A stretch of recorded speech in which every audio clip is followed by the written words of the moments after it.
있어? 우리가 살아가는 동안에 너 나 할 것 없이 낙담할 수밖에 없다라고 하는 것은 기정사실화되어 있습니다. 그럼에도 불구하고 오늘 본문을 모세에게 주어진 말씀을 보면서 너희도 낙담하지 말라. 내가 반드시 너와 함께 있으리라. 옛날 성경에는 내가 정령 진실로 너와 함께 있으리라 하시는 그 말씀을 우리의 낙담의 상황과 환경 속에서도 기억하고 붙잡으라 말씀한 것입니다. 우리 있는 말씀 출애굽기 3장 12절 말씀. 하나님이 이르시되 내가 반드시 너와 함께 있으리라. 내가 그 백성을 애굽에서 인도하여 낸 후에 너희가 이 산에서 하나님을 섬기리니 이것이 내가 너를 보낸 증거니라. 아멘. 자, 오늘은 내가 반드시 너와 함께 있으리라 라고 하는 제목으로 말씀을 나누고자 합니다. 어제 새벽에 제가 사면초가라고 하는 그 표현에 대해서 설명을 잠깐 드렸어요. 이게 무슨 이야기인가 하니까 중국 초나라의 항우가 한 나라의 유방과 전쟁을 벌입니다. 그런데 이 유방에게 패해가지고 그만 포위를 당하고 맙니다. 그때 포위당한 이 진영에 밤마다 자기의 나라의 초나라의 노래가 계속해서 들려오는 거예요. 그러니까 우리로 얘기하면 마치 일제시대 때 건너가거나 또 징용 가신 그런 분들이 고향을 그리워할 때 여기저기에서 들리는 노래가 타양살이 몇 해도 본가 하는 그런 노래가 들려오면 이쪽 저쪽에서도 눈물 훌쩍 하는 것처럼 여기저기에서도 초나라의 노래가 들리니까 이 전쟁을 치러야 될 군인들이 고향을 그리워하고 가족을 그리워하면서 여기저기에서 눈물 훌쩍 하다가 이게 며칠째 반복이 되니까 옆에 있던 사람이 한 명씩 없어지는 거예요. 고향을 그리다 그리워서 결국 탈영을 하고 만 거죠. 그런데 정작 항우는 뭐라고 생각을 했냐면 야, 이 군사들이 저 유방에게 다 투항을 해가지고 지금 그쪽으로 다 도망갔기 때문에 이렇구나 라고 생각을 했다라고 하는 거죠. 그런데 이게 어떻게 된 일인가 했더니 사실은 유방이 머리를 써가지고 한나라 군사들에게 초나라 노래를 여기저기에서 다 부르도록 한 거죠. 그러니까 속인 거예요. 그러니까 사실 초나라 사람들이 부른 노래가 아닌데 한나라 사람들이 초나라 노래를 불러줌으로 인해서 초나라 사람들의 이 감성을 자극을 하고 그로 인해서 이 감정이 울컥울컥 해가지고 결국 탈영해서 고향으로 돌아가게끔 만든 그 상황입니다. 이렇게 이야기돼서 나온 것이 사면초가다. 사면이 다 초나라의 노래로 가득 찼다라고 하는 얘기예요. 밑에 작은 글씨로 나오지만 아무에게도 도움을 받지 못하고 외롭고 곤란한 지경에 빠졌을 때 사면초가다 그렇게 이야기를 하는 것입니다. 여러분 한번 생각해 보십시오. 이 항우 장군의 그 병사들이 고향의 노래를 들으면서 즉 초나라의 노래를 들으면서 무슨 감정을 가졌을까요? 그것은 아마도 고향에 대한 그리움 또 다른 말로 한다면 외로움, 고독, 전쟁터 속에서의 어떤 비수 그러한 것을 느꼈을 거라는 거죠. 그러한 감정 때문에 결국 탈영을 하고 만 것입니다. 이와 같이 외로움이라고 하는 것은 세상에 혼자 남겨졌다라고 하는 생각이 가득 찰 때 갖게 되는 거예요. 아무도 돕는 사람이 없다라고 하는 혼자 외롭게 남겨졌다라고 하는 나 혼자 싸워서 버텨야 된다고 하는 그런 생각이 가득 찰 때 이 외로움은 배가 된다는 거죠. 방송작가인 권미경은 아랫목이라고 하는 수필집을 썼는데 거기서 뭐라고 얘기했냐면 혼자가 아니라는 것을 생각해내면 아픔은 덜해진다라고 그랬어요. 바라기는 이 자리에 함께하는 우리 성도님들이 혹시나 외로움이나 고독 가운데 있다고 할지라도 나 혼자 있다라고 하는 생각을 떨쳐버리실 수 있길 바랍니다.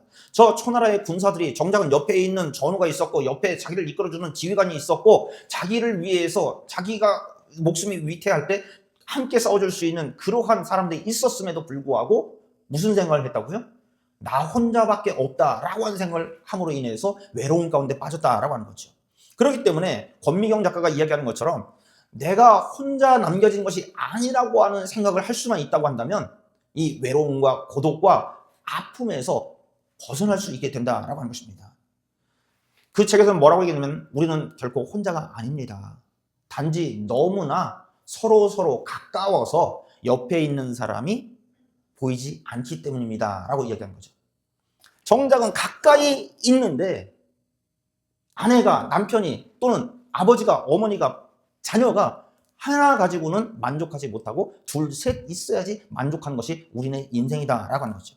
그러면서 외롭다라고 고독하다라고 이야기한다는 거죠. 오늘 본문에도 보면 하나님의 부르심을 받은 모세는 스스로의 모습을 돌아보면서 하나님이 부르시는 그 지경에 질의 겁을 먹고 낙담을 합니다. 우리 한번 생각해 보시자고요. 우리가 인생 살면서 어느 경우에 언제 낙담을 합니까? 큰 일 때문에 낙담하는 경우가 사실은 많지 않아요. 가만히 보시면 사소한 일들이 풀리지 않고 그것이 이 눈 쌓이는 것처럼 누적이 될 때, 큰 게 아니라 잔잔한 게 누적이 될 때 내 속에 스트레스라고 하는 것으로 쌓여짐으로써 내가 이거밖에 안 되지 하면서 자괴감을 갖고 낙담하게 된다는 거죠. 또는 상황과 환경이 받쳐주지 않을 때 낙담하는 거죠. 내가 아무리 애쓰고 수고해봐도 도대체 부모로부터 물려받은 것도 없고, 그렇다고 해서 부모 복이 없으면 마누라 복이라도 또는 남편 복이라도 있어야 되는데 그것도 아닌 것 같고, 거기에서 나오는 우리의 아이들을 봐도 딱히 특출한 것 같지 않아 보일 때, 그때 바로 낙담하게 된다라고 하는 거죠. 그런저런 여러 가지를 다 떠나서 우리가 가장 많이 낙심스러울 때가 언제입니까?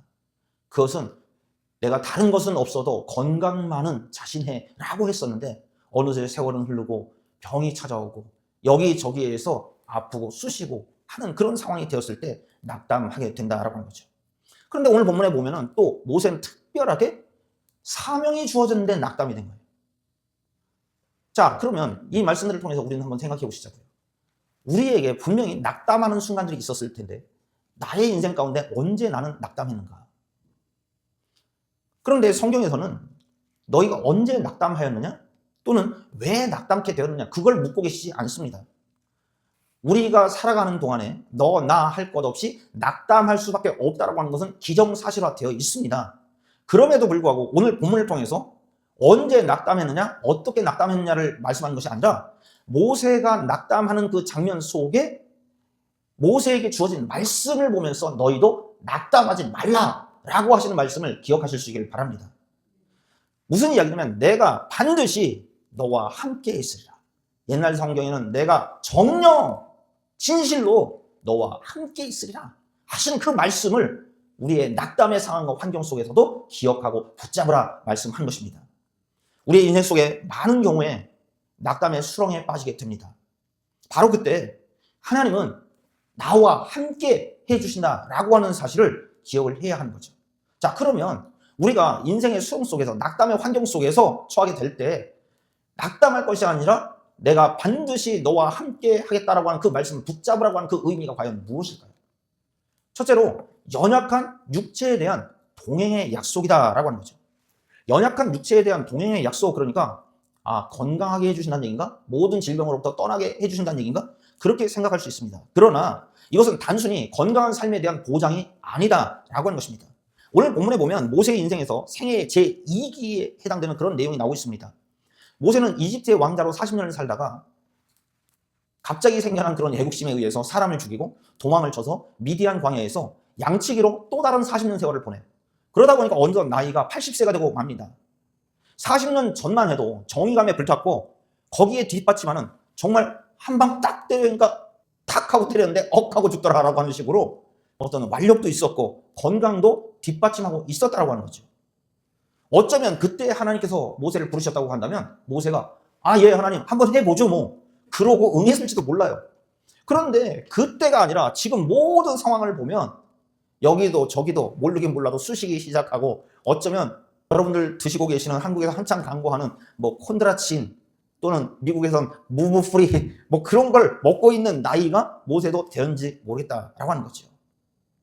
그래서 출애굽기 2장 14절에 보면 사람들이 모세가 스스로 재판장 노릇을 하고 구원자 노릇을 한다고 이야기할 정도로 정말 기백도 있었고 어떤 기력도 있었던 그런 상황이었는데 놀랍게도 하나님은 그때 부르신 것이 아니라 그 이후로부터 40년이 지난 기력도 예전만 못하고 여기저기 쑤실 것 같은 그런 나이에 부르셨다는 거죠.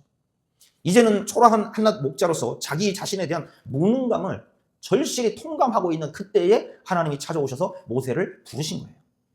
그래서 출애굽기 3장 11절 말씀 보시면 모세가 하나님께 아뢰되 내가 누구에게 바로에게 가며 이스라엘 자손을 애굽에서 인도하여 내리리까?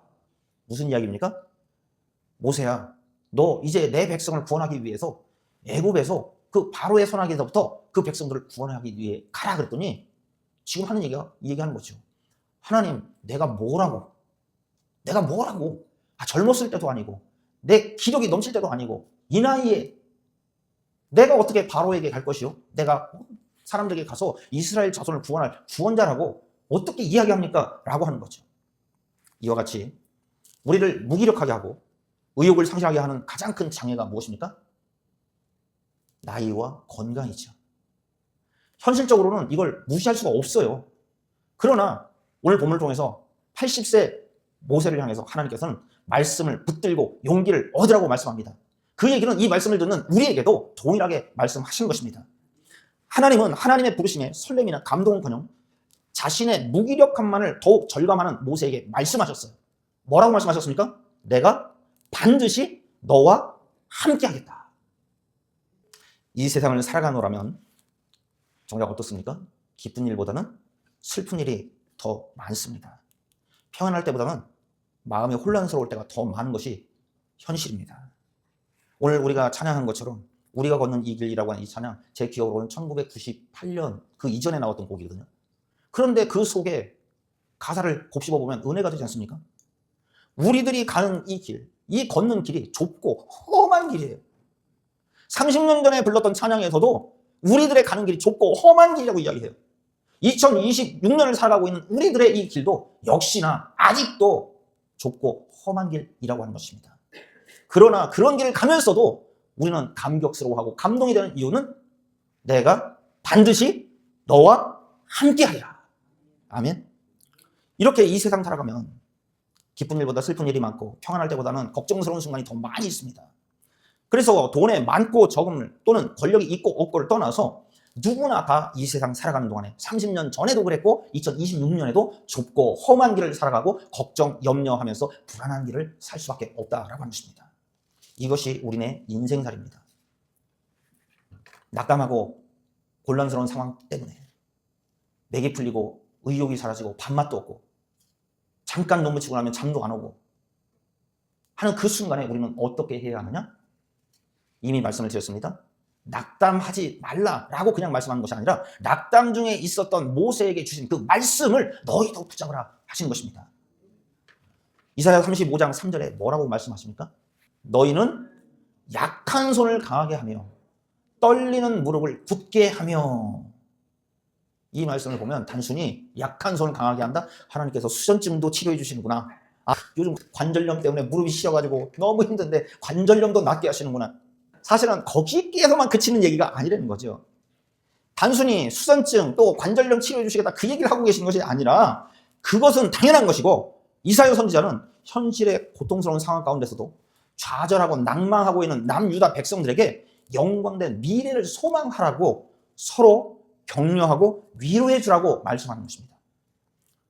우리의 관절염과 우리의 손떨림 그것만을 가지고 아이고 하고 있지 말고 옆에서 아파하고 힘들어하는 우리의 형제와 자매가 있을 때 미래에 대한 소망을 서로 나누면서 위로하고 보듬어 주라고 말씀하신 것입니다.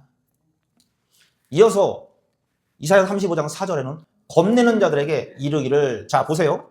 앞에서 아이고 손 떨려, 아이고 무릎 시려, 그건 내 얘기죠. 그런데 나에게서만 그친 것이 아니라 내 옆에 겁을 내고 있는 사람들에게 얘기해 주라는 거예요. 뭐라고요?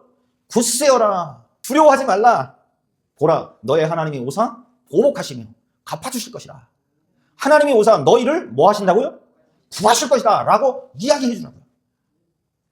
대적들의 위협과 압제로 인해서 심신이 연약해서 겁을 내는 사람들에게 육체의 연약함뿐만 아니라 마음이 녹아지고 무너져서 기도해야 되는데 기도도 못하고 온전한 신앙생활도 못하고 있는 그런 사람들에게 하나님께서 보복해 주시고 너를 구원해 주실 것이니까 걱정하지 말라라고 용기를 북돋아 줘라 라고 이야기하는 거죠. 아무리 우리가 사랑하기에 충분한 나이라고 우기고 젊은이들을 향해서 너 늙어봤냐? 나는 젊어도 봤다 라고 하면서 떼쓰듯이 자존심을 세워보려고 한다고 할지라도 어떻습니까? 가는 세월 막을 수가 없고 붙잡을 수도 없지요. 인정하고 싶지 않아도 세월 앞에 장사 없고 우리는 너 나 할 것 없이 다 연약한 존재입니다. 더더욱이 풀리지 않는 소소한 일들이 누적될 때 낙담하고 내가 노력하고 힘쓰고 애쓰고 때로는 절제해보지만 바라는 대로 되지 않을 때 실망스러워합니다. 그런가 하면 신체적인 피로와 건강의 문제들이 적신호가 빡빡빡빡 들어올 때 낙담하는 존재가 됩니다. 그게 바로 우리들이잖아요. 그러나 바로 그때가 내가 반드시 너와 함께 하겠다라고 하는 그런 동행의 약속을 기억해내야 할 때입니다. 내가 반드시 너와 함께 하겠노라고 말씀하시는 그 약속을 붙잡아야 할 그때가 우리들에게 있다는 사실을 아시길 바랍니다. 임마누엘 하나님의 약속을 되새겨야 돼요. 남가주의 어떤 여행사에서 광고 카피로 이런 걸 내걸었다고 그래요. 그 사람들이 독창적으로 쓴 얘기는 아니에요. 그 전부터 우리들이 하던 이야기인데 뭐냐면 다리 떨리기 전에 가슴 떨릴 때 여행을 떠나자. 여러분 한번 생각해 보세요. 여기 계신 우리 성도님들이 다 해당되는 얘기예요. 내일을 위해서 오늘을 희생해 왔고 좋은 세상을 위해서 고국을 등지고 외로운 길을 스스로 나선 사람들이 이민 1세대들이에요. 이 자리에 계신 우리 성도님들이라고요. 그렇게 고난의 행군을 해왔는데 정작 지금은 어떻습니까? 손 떨리고 무릎 시큰거리는 그 나이가 되어서야 그제서야 내가 무엇을 위해서 이렇게 살았나 하면서 정신 번쩍 들죠. 정작 침대 머리맡에 온갖 약병만 즐비하고 우리의 육체도 병들고 마음도 메마른 피폐한 노년의 자아상 때문에 하루하루가 무겁고 힘든 그런 생각들을 하고 계시진 않습니까? 그로 인해서 우리에게 낙담이 찾아올 수 있습니다. 그러나 오늘 아침에 모세에게 주신 말씀처럼 연약한 육체 가운데도, 즉 인간적인 한계 속에도 하나님은 반드시 나와 함께 하시겠다라고 하는 그 말씀을 기억하고 붙잡으시길 바랍니다. 히브리서 기자는 말씀합니다. 히브리서 12장 12절부터 13절에 보시면 그러므로 피곤한 손과 연약한 무릎을 일으켜 세우고 너희 발을 위하여 곧은 길을 만들어 저는 자리로 하여금 어그러지지 않고 고침을 받게 하라. 우리의 피곤한 손과 연약한 무릎을 강하게 해서 일어나라고 말씀합니다. 그리고 우리의 가는 그 길이, 우리가 걷는 그 길이 좁고 험하고 찾는 사람이 없다고 할지라도 올바른 길을 가라고 말씀한 것입니다. 그리하면 다리 저는 사람이 더 이상 쩔뚝거리지 않고 고침 받게 될 것이라고 말씀하는 것입니다. 이 말씀대로 우리가 모세에게 주신 그 동행의 약속의 말씀, 임마누엘의 그 약속을 붙잡고 올바른 길로 가는 모두가 되시길 바랍니다. 그리하면 우리의 연약한 육체도, 손 떨리는 것도, 관절병도, 그 어떤 질병도 고쳐주실 것입니다. 믿으시기 바랍니다. 둘째로 오늘 말씀을 통해서 우리가 알 수 있는 바는 인생 역전에 대한 동행의 약속이다라고 하는 것입니다. 우리가 본 말씀 그 앞에 출애굽기 3장 7절 보시면 여호와께서 이르시되 내가 애굽에 있는 내 백성의 고통을 분명히 보고 그들이 그들의 감독자로 말미암아 부르짖음을 듣고 그 근심을 알고 그랬어요. 나는 내 백성이 이집트 땅에서 고통당하고 있다는 것을 내가 봤다. 또 이집트의 노예 감독관들이 내 백성을 때리고 매질할 때 그들이 울부짖는 그 고통의 소리를 내가 들었다라고 얘기합니다. 그래서 나는 그들이 얼마나 괴로워하는지 알고 있다라고 하는 거죠.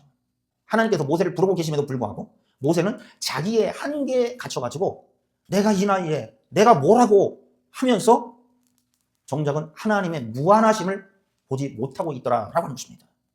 어쩌면 이것이 우리들의 모습 아닐까요? 나의 육체의 한계, 내가 해봤던 경험치, 그래서 실패했던 그런 여러 가지 경험들, 그것들 때문에 나의 지식과 나의 한계를 뛰어넘으신 전능하신 하나님의 그 능력을 보지 못하는 그 모습이 나의 모습 아니냐고요. 하나님은 내가 이스라엘 백성이 처한 현실을 보고 고통의 소리를 들었으며 괴로움에 대해서 잘 알고 있다고 말씀하고 계십니다. 이것은 모세에게만 하시는 말씀이 아니라 이 자리에 있는 우리들에게, 나에게 하시는 말씀임을 믿으시길 바랍니다. 우리들의 인생과 삶 가운데 우리들이 낙심할 수밖에 없었고 우리가 정말 고통스러워하는 것을 하나님께서는 보고 계셨고 또 우리들이 정말 부르짖으면서 절망 가운데 애통해하는 그 절규들을 들으셨으며 외적인 것뿐만 아니라 우리 내면의 그 아픔과 슬픔까지도 하나님은 다 알고 계시다 하신 것입니다. 따라서 우리는 이러한 순간에 뜻하지 않은 재난이나 질병 또 고난의 덫에 걸렸을 때 불평과 탄식을 앞세우는 그러한 인생들이 되어서는 안 되는 것입니다. 오히려 그런 때에 짙은 먹구름 뒤에 감춰진 태양을 보듯이 소망 중에 하나님을 볼 수 있는 우리 모두가 되시길 바랍니다. 자, 그러면 우리는 한번 이 말씀을 보면서 생각해 보는 거죠. 하나님은 주의 백성들을 면밀히 살펴보고 계시다라고 말씀하셨는데 그러면 즉각적으로 도와주시지 왜 그 백성들이 고통을 당하고 신음하고 있는 모습을 보고 계셨을까요? 바꿔 얘기한다면 고난의 극심한 상황 가운데 내버려 두신 이유가 무엇일까요?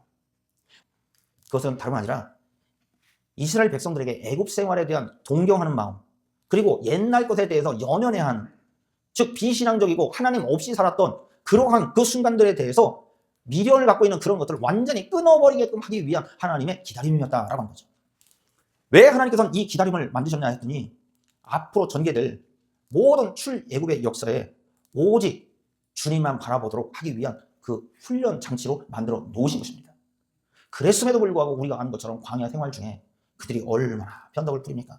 민수기 11장 4절부터 5절에도 보면 그들 중에 섞여 있는 다른 인종들이 탐욕을 품음에 출애굽할 때 유대인들만 나온 것이 아니었습니다. 옛날 성경에 보면 중다 잡족이 따라 나왔다고 그랬어요. 거기 있던 사람들이.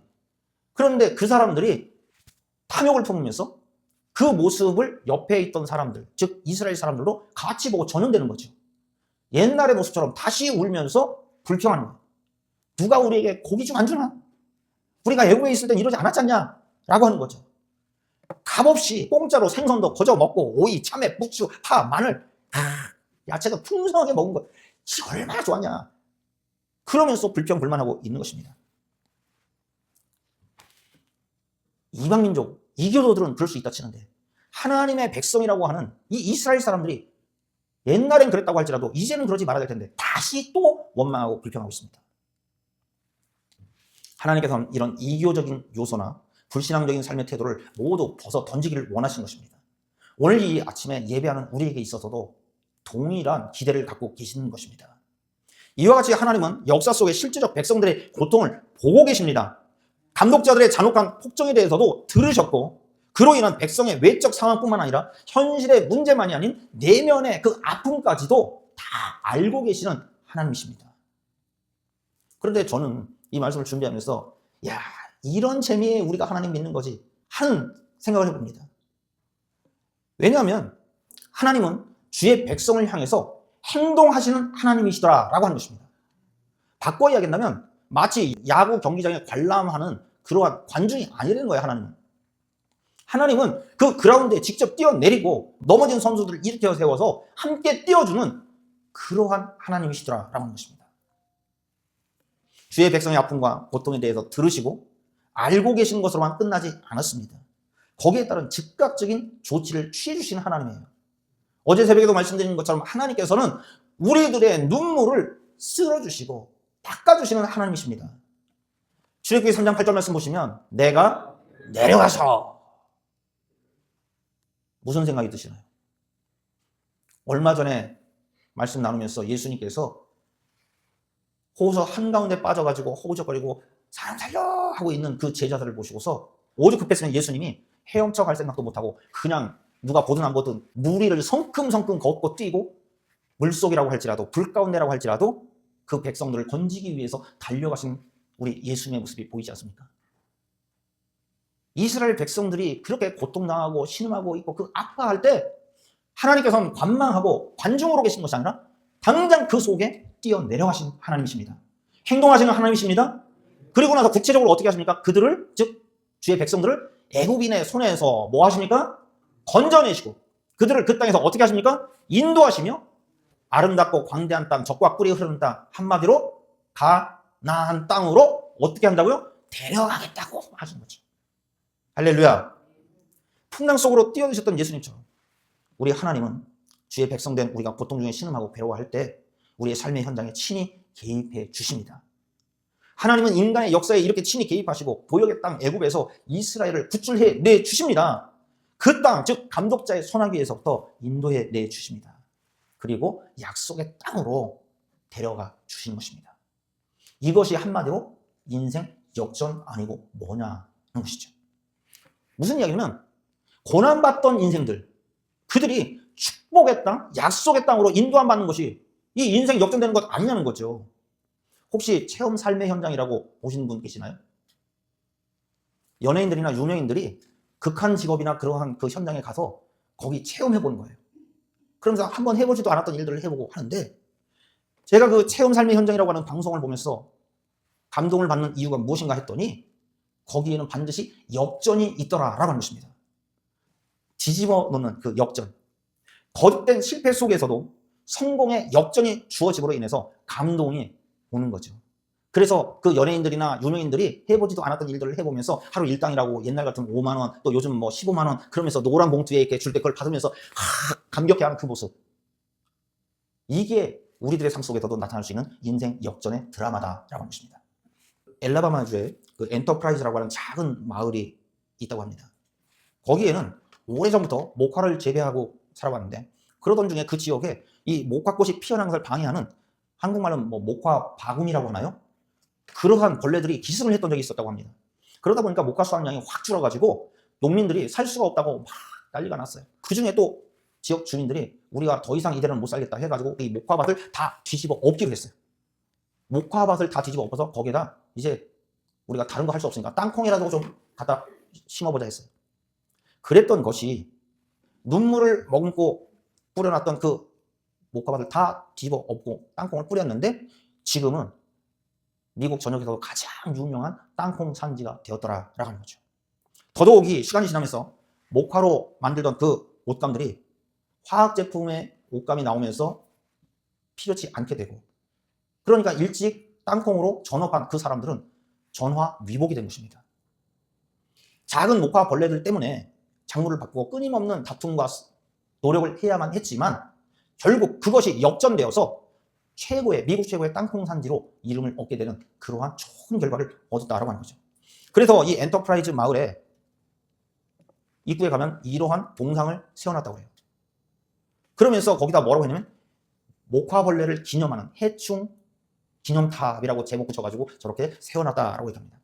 그런데 그 밑에 뭐라고 써놨냐면 고난은 변형된 축복이다라고 얘기하는 거죠. 오늘 본문에 따르면 세상 사람들은 인생 한 방이야 라고 이야기할지 모르지만 성경에선 인생은 하나님 안에서 역전의 드라마가 가능하다라고 말씀한 것입니다.